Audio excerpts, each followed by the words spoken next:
Ladies and gentlemen, I'm Ralph Connor, your host of Ralph TV. Today, we're on location in Mobile, Alabama, in the suburb of Daphne, Alabama. We're here today in order to examine what is the true meaning of valor and sacrifice, even in the face of racism and turmoil.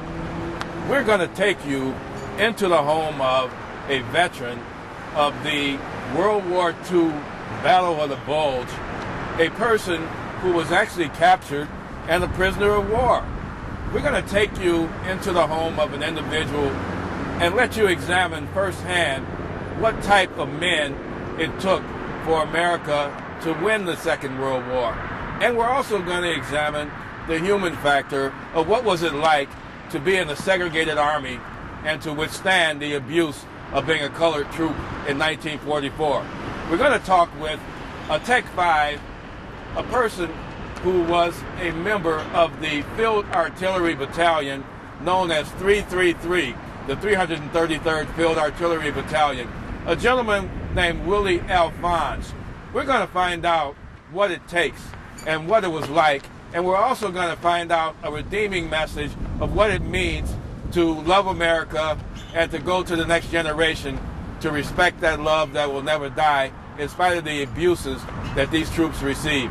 Join us as we go forward and examine the secrets of Daphne, Alabama, and the meaning of the 333 for posterity. Thank you, and come with us as we go further and go mobile in Mobile, Alabama.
Hello, we're in the home of Willie Alphonse, who is a member of the Field Artillery Battalion known as 333.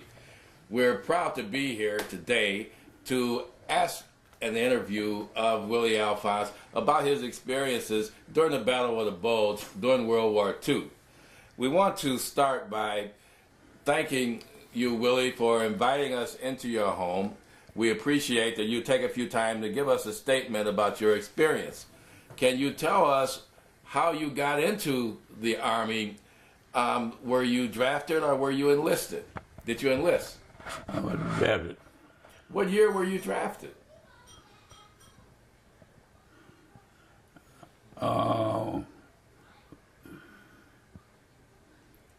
Must have been.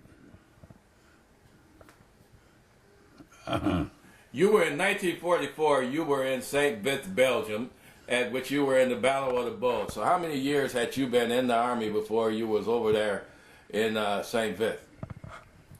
Because I know you came through Camp Gruber in Oklahoma. One of the best that I can remember is to back up the time that I was in service. I was liberated in 1945. It was in, must have been the 28th of 1945. Right. So that was, I was in service 18 days,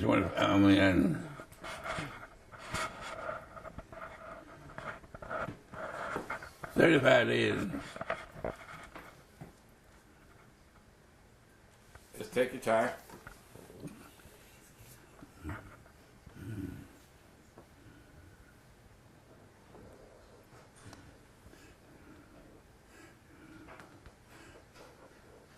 It was 35 months and 18 days, I believe it was. That's what it was. Yeah. So it's like almost 3 years. So it would have been 1942 when you went in. Oh, yeah. No, when I went in. When you went in the service, you was drafted. Yeah, when I was in 43. In 43, Yeah. you was drafted. Right. So tell me, when you were drafted, where were you at that time? What location? Where'd you live at when you were drafted? Daphne. You was here in Daphne? Yeah. So was you born in Daphne? Yeah. All your life you've been in Daphne? Right. Well, how old are you now? 86. 86? Right. So tell me, in 1943 in Daphne, what was going on? Was most of the guys in your age group drafted? Yeah. So what was Daphne like in 1943? Was it the same as it is now? Was it a small town? Or what was going on here? A small town. I had about 2 stores. Well, it's a beautiful town now. I mean, over the years, it had really built up. I'm really impressed with Daphne, Alabama. Tell me this, though. When you was drafted, where'd you go then? I went to Fort McPherson, Georgia. Fort McPherson? Yeah. Well, how long did you stay there? About 2 days. Then what they do to you?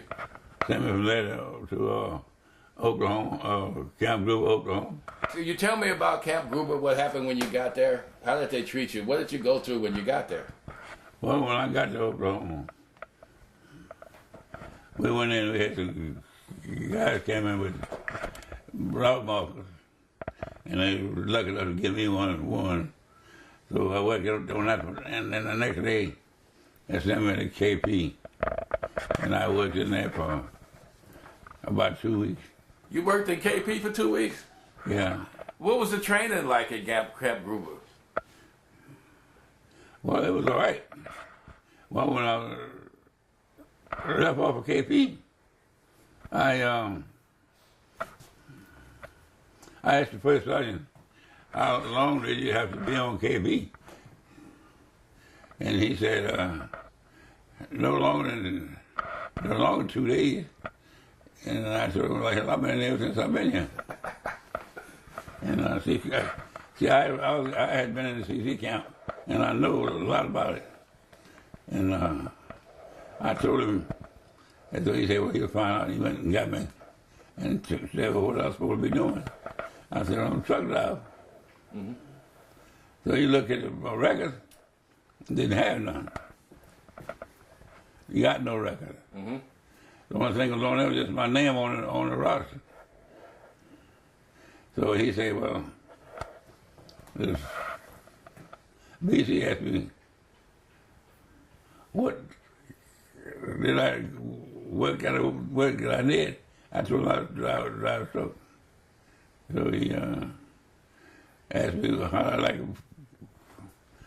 KP. I told him, this is the quickest I can go in there and he can get out. So he said, well, you're a truck driver, you come on and try to drive and check it to see if I could drive. Mm-hmm. So we went down to the motor pool. All the trucks were jacked up. Because it was cold weather, that did, all the trucks were jacked up. Mm-hmm. So we had one truck, that maintenance truck, that he would drive, jacked up. So he put me on the truck and told me to drive it. And I got in and warmed it up. And he told me to shift the gears in it with it jacked up. Mm-hmm. And I shifted the gears with it. And the gears screw up. Mm-hmm. And he said, you can't shift the gears without scrapping like that. I said, no. And you can't either. Mm-hmm. Oh yeah, he said he could. I said, well, you got the gears, that's right. Mm-hmm. So he got on, he showed me something up, did a mess up. But he didn't know nothing about it. And didn't know nothing about how the gears was. And he said, well, we'll take the truck down and put it on the ground. And you say you can drive it. I said, yeah, if you put it on the ground. And so that's what we did. And he so we went off out of the perimeter, we call it, perimeter road. Mm-hmm. And he, I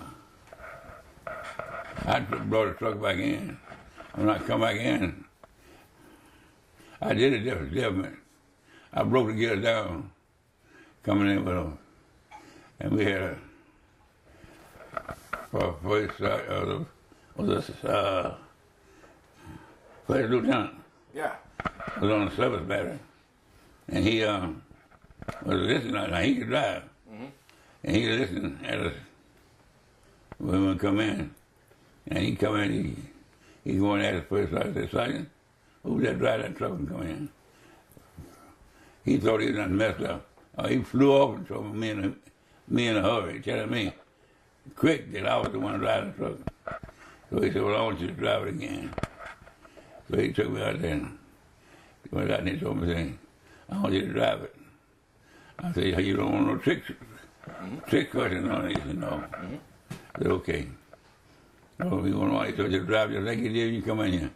And I went out with it, shift and going out and coming back.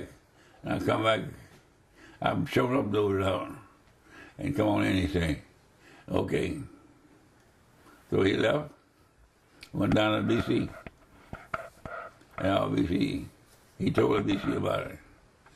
And so I said, he's the best driver I've ever seen. Wow. So the BC said, well, that's good. I want him. So tell me now, how long were you in boot camp? Did they call that boot camp? 6 weeks.